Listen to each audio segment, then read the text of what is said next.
अगर किसी को पता चल जाए कि उसका फैटी लिवर है तो फिर उसको कहाँ तक इग्नोर करना ठीक रहेगा, कब तक उसको इग्नोर करना ठीक रहेगा, अगरचे कि कब उसको इलाज के लिए पहुंचना है। अगरचे एक टाइम ड्यूरेशन होता है कि आपने 1-2 महीने के अंदर टेस्ट नहीं करवाए, कोई डॉक्टर से कंसल्ट नहीं किया, तो क्या कुछ ड्यूरेशन होता है उसका और कितने दिन में पहुंचना होता है? तो जैसे आपने कभी कोई टेस्ट कराया, अल्ट्रासाउंड कराया, उसमें निकला ग्रेड 1 फैटी लिवर, तो मेरा एक सजेशन है कि आप एटलीस्ट एक लिवर बायोकेमिकल टेस्ट LFT बोलते हैं और वायरल मार्कर्स, उसमें hepatitis B, hepatitis C test कर लेना चाहिए।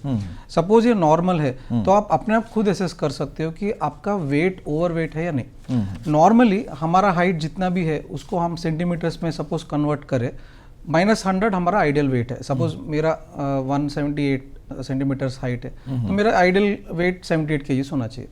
तो आप ये देख सकते हो कि आप आइडियल वेट के पास हो या नहीं हो, और आपको LFT में कुछ एबनॉर्मेलिटी है या वायरस जो टेस्ट किया आपने हेपेटाइटिस बी, हेपेटाइटिस सी, इसमें भी कुछ पॉजिटिव आता है, I think immediately you should consult a doctor.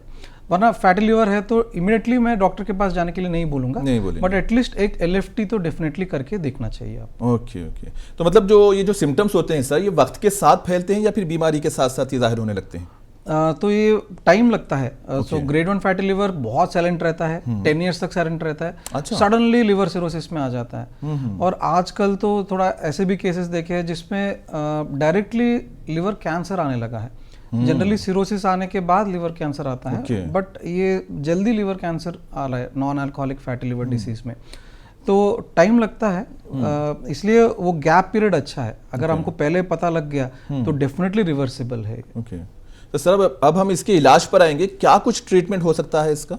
तो जैसे मैंने बोला, सबसे पहला हमारा लाइफस्टाइल मोस्ट इम्पॉर्टेंट है, जिसमें हमें आई थिंक एवरी डे सबको 45 मिनट्स तो मिनिमम माइल्ड एक्टिविटी, कुछ ना कुछ वॉकिंग, जॉगिंग या योगा, थोड़ा जिम जाए तो और अच्छा है।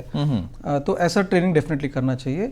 और डाइट पे कंट्रोल, मैं तो बोलता हूँ कि 3 बार खाने की जरूरत नहीं है, दिन में 2 बार भी खाए तो चलेगा।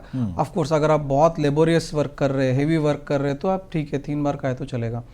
और स्वीट्स को कम्प्लीटली कट डाउन, कभी कभी खा लिया ठीक है। ये प्रोसेस्ड फूड्स, ये पिज्ज़ा, बर्गर, ये शॉर्मा, चीज़ कंटेनिंग फूड्स, ये सब कम्प्लीटली अवॉइड करना चाहिए। और अल्कोहल तो मेरे हिसाब से उसका कोई मिनिमम डोज, मैक्सिमम डोज नहीं है। थोड़ा भी अल्कोहल डेंजरस ही है, तो अल्कोहल ऑल्सो स्ट्रिक्टली नो।